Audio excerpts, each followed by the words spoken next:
昨天7·7香港游行又有新花招了，不过令人感到欣慰的是，这一次并没有暴力事件发生，并不像7·1那样。主要呢，他们是希望通过游行能够争取中国大陆游客支持反送中。可是呢，今天除了聊7·7香港游行，也和大家科普一下88年前的7·7卢沟桥事变，大家别走开。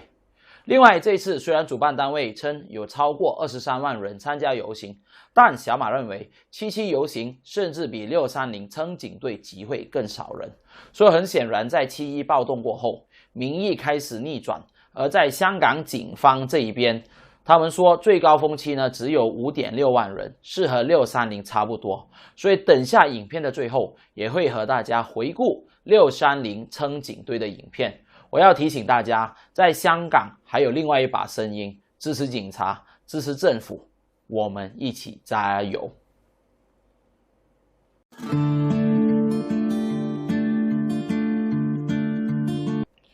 大家好，今天是2019年7月8日，这里是小马识途，路遥知马力，日久见人心。小马每天和你聊一则你感兴趣的时事新闻，喜欢的话帮我按赞、留言和分享出去，记得订阅和按旁边的小铃铛，让我们可以完成10万订阅的挑战。然后每天有新视频更新的时候，你会第一时间知道。为什么今天会打扮成这样，整个福尔摩斯的这样？因为今天影片的最后会有重要的信息，大家一定要看到最后，是关于小马专属限量版 T 恤的这个活动。我们知道昨天是7·7卢沟桥事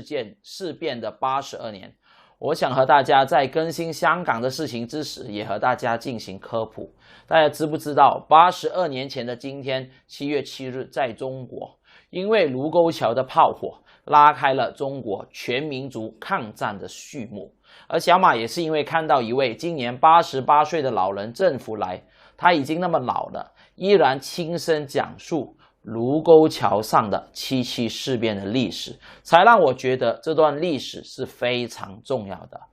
而这位老人，他作为卢沟桥事件的亲历者，他见证了新中国在成立70年来的巨大变迁。而现在他依然在用着他的生命，以生命感动生命的方式来讲述这一段不能够忘记的历史，希望呢新一代的中国人能够传承下去。他也说，在长达14年的抗日战争当中呢，使到中华民族的这个觉醒和团结达到了前所未有的高度，才成就了今天的新中国。所以我呼吁年轻的朋友，特别是中国的同胞，如果你们想了解更多关于这一段历史，不妨到辽宁沈阳的918历史博物馆，在那里博物馆里面除了收藏着历史的记忆，也展示着当年历史的真相。而小马在这里我不想聊太多，我只想各位朋友莫忘历史，一切得来不易，不要失去了才后悔。想了解更多的朋友可以到网络上去查找。在这里我也同时温馨提醒香港的朋友，我认为你们现在所谓的抗争和当年的7·7卢沟桥事件实在差太多，又或者孙中山革命的事件，其实我也可能你可以说在本质上是根本不能拿来比较。所以希望你们早日回头，所谓呢浪子回头金不换啊，你们这样下去呢只会让中国的内部呢是更加撕裂。小马呢并不想看到那样。好，我们说回来香港版的7·7啊，而这一次游行的目的，他们是希望向中国大陆的游客宣传他们反送中的这个活动，因此呢，他们是会坚持和平、理性、优雅的原则，他们并没有进入包围或冲击香港和大陆的西九龙站。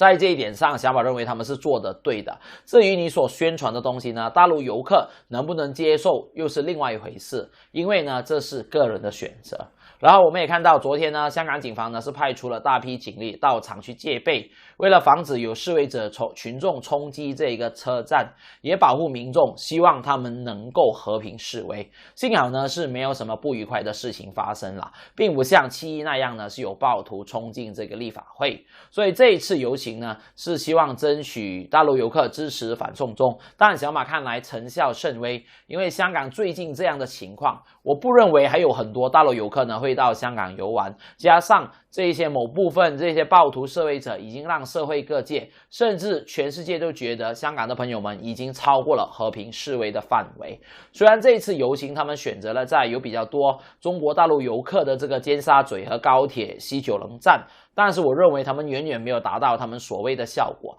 最终呢只是让这些示威者围炉取暖，继续保持那个温度，静待接下来他们还有什么更大型更升级的行动。然后这一次呢，主办方其实是说有超过23万人参与了游行，但小马认为呢，这个游行的人数甚至比630称警队集会时更少。很显然在7·1暴动过后呢，其实民意开始转移在香港警方这一边。香港警方说了最高峰时期是有5.6万人，但是和630来比呢，我觉得我不能多说，我们就看一下，回顾一下这个630称警队的影片，因为我想要提醒大家不要灰心，因为在香港还有另外一把声音，他们支持警察，支持政府，我们一起来加油。然后在这个视频过后，其实还有非常重要的彩蛋，这一期节目希望大家能够看完。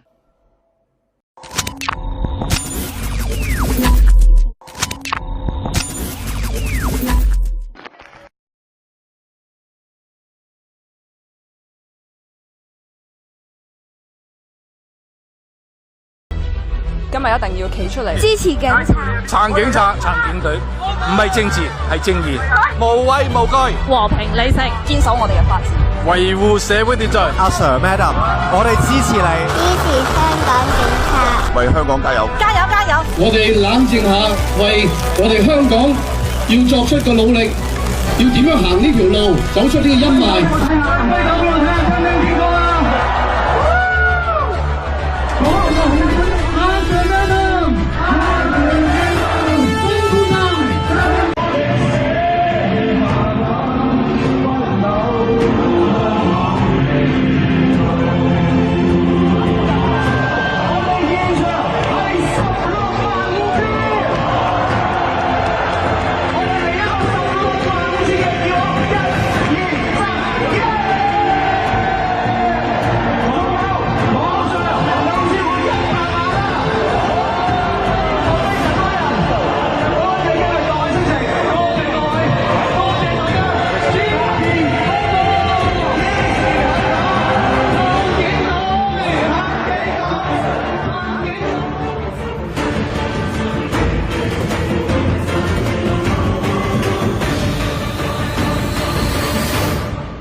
而今天的彩蛋其实是非常的关键，小马为了感谢呢观众朋友们一路来的这个义气相挺，相信大家都从不同的管道看到了小马识途专属的这个 T 恤的这个事迹，所以我在这里我正式宣布，从今天开始算起，接下来的10部影片，每一部我都会送出一件限量版的小马识途 T 恤，就是每天一件，10部影片就会送出10件。那么大家可能会问，要如何领取呢？就是我的座右铭，按赞分享，然后留言，写出你最创意的留言。如果你能获得最多人赞，就有机会赢奖，但是要根据以下3个原则：第一，你赖的赞数要高；第二，你留言呢是属于这种正面积极的，不能有出口或者人身攻击的；第三，如果你能够给建设性的意见，就会更棒。只要你遵循以下3个原则，你就更有机会赢得小马的限量版专属的 T 恤，而答案会在第2天小马更新视频的时候公布。而现在阶段，这个限量版的衣服呢只送不卖，但是朋友们，我要提醒一下，我只送衣服，所以邮费的部分被选中的朋友，可能你们是需要自费的，因为小马的粉丝来自五湖四海，可能在美国，可能在中国，可能在澳大利亚或者日本，在世界各地都有，所以在这里呢，我希望大家见谅。然后最后呢，这里是小马识途。所谓路遥知马力，日久见人心。小马依然每天会和你聊一则你感兴趣的新闻，喜欢的话帮我按赞、留言和分享，那么你就有机会赢得小马识途限量版的见面礼。新朋友记得按订阅和按旁边的小铃铛，让我们一起完成10万订阅的挑战。从今天开始，每天1份，10份见面礼等你来赢取。我们明天见，拜拜。